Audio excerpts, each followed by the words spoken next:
Any tough moment with Rohit? थोडंसं आपण त्या बाजूला पण बघू ना. आता चांगल्या गोष्टी झाल्या, कुठेतरी टफ तो म्हणाला नाही मला नाही करायचं. तुम्ही काय सारखे बॉल टाकताय कंटाळून? नाही तसं तर कधी झालंच नाही, कारण तो क्रिकेटसाठी वेडाच होता.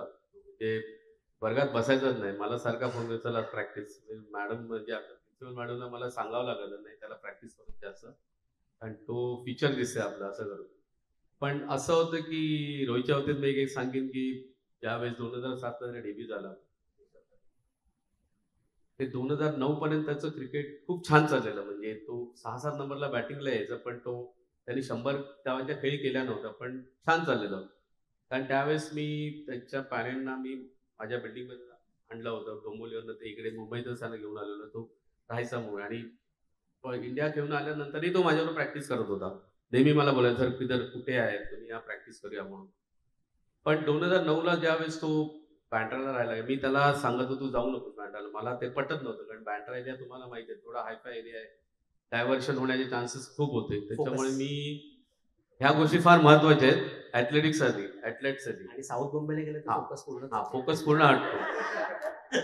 तर 2009 ते 2011 मध्ये त्याचा तो डाऊनफॉल झालेला. म्हणजे तुम्ही बघितलं असेल की श्रीलंका टूरवर त्याच्या काहीतरी 5 मॅचमध्ये फक्त 10च ॲव्हरेज होतं.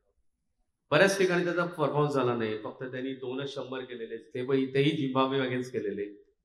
त्याच्यामुळे डायव्हर्शन झाल्याने तो क्रिकेटकडे थोडं दुर्लक्ष झालेलं त्याचं. ही गोष्ट फार महत्वाची आहे ॲथलीटसाठी. कारण तुम्ही एखाद्या गोष्टीला दुर्लक्ष केलं की तुम्ही कुठे जाऊ शकता, तुमचा डाऊनफॉल कसं चालू होतो.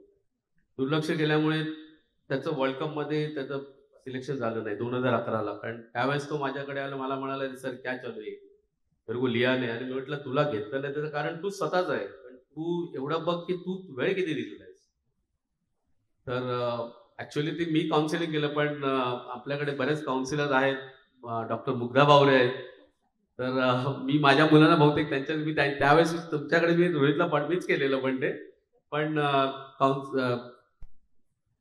स्पोर्ट्स सायकोलॉजीची फार महत्वाची भूमिका असते याच्या मागे, मला असं वाटतं. कारण की त्यावेळेस मी त्याला खूप समजावलं, त्याला 10 शिव्या हाणल्या की तू हे करतोयस ते फार चुकीचं आहे. कारण आज जर तू क्रिकेटला लक्ष दिलं नाही, कारण त्याच्या मागे बरेच लोक, बरेच जण बोलत होती हायली टॅलेंटेड आहे, हायली टॅलेंटेड आहे. पण त्याचा उपयोग होत नव्हता, कारण त्यांनी वेळ दिला नव्हता क्रिकेटला त्यावेळेस. त्या 2009 ते 2011 मध्ये त्यांनी संपूर्ण त्याचं डायव्हर्जन खूप झालेलं. आणि त्याचा नुकसान त्याचं झालं की तो 2011च्या वर्ल्ड कप विराट कोहली त्याच्यानंतर येऊन, विराट कोहली त्याच्याबद्दल खूप चांगलं बोलत त्यावेळेसही. तो त्याच्यानंतर येऊन तो वर्ल्ड कप टीम मध्ये होता. त्याच्यामुळे तो डिप्रेशन मध्ये गेला त्यावेळेस. त्याला खूप समजावलं, त्याला सांगितलं की हे चुकीचं आहे, तुझा वेळ दिलाच नाहीस तर तू रोहित शर्मा संपून जाईल. आणि मला आठवतं की त्यांनी त्यावेळेस मला प्रॉमिस केलेलं की सर ह्याच्यानंतर तुम्हाला कधीच कंप्लेंट नाही. कारण त्याच्यानंतर त्यांनी जो वेळ दिला क्रिकेटला, म्हणजे 2011 नंतर सकाळी तो 7 ला जायचा, संध्याकाळी 5 वाजेपर्यंत फक्त तिकडेच असायचा टीकेसीला. म्हणजे सगळ्या गोष्टी करणं, फिटनेस म्हणा, प्रॅक्टिस म्हणा, कॅचिंग म्हणा, व्हॉट एव्हर, स्विमिंग वगैरे सगळ्या गोष्टी त्यांनी त्या केल्या. आणि त्याच्यामुळे तुम्ही जर बघितलं असेल 2011 नंतर आतापर्यंत त्याचा जर रेशो तुम्ही बघितला असेल, तो वरतीच गेलेला, तो कधी खाली आलेला नाही.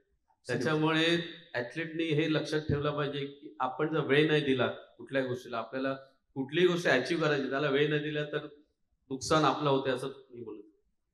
Very important point. I think वेळ देणं हे गरजेचं आहे. Focus, training, attitude. मला वाटतं त्यांनी त्याचा ॲटिट्यूड चेंज केला.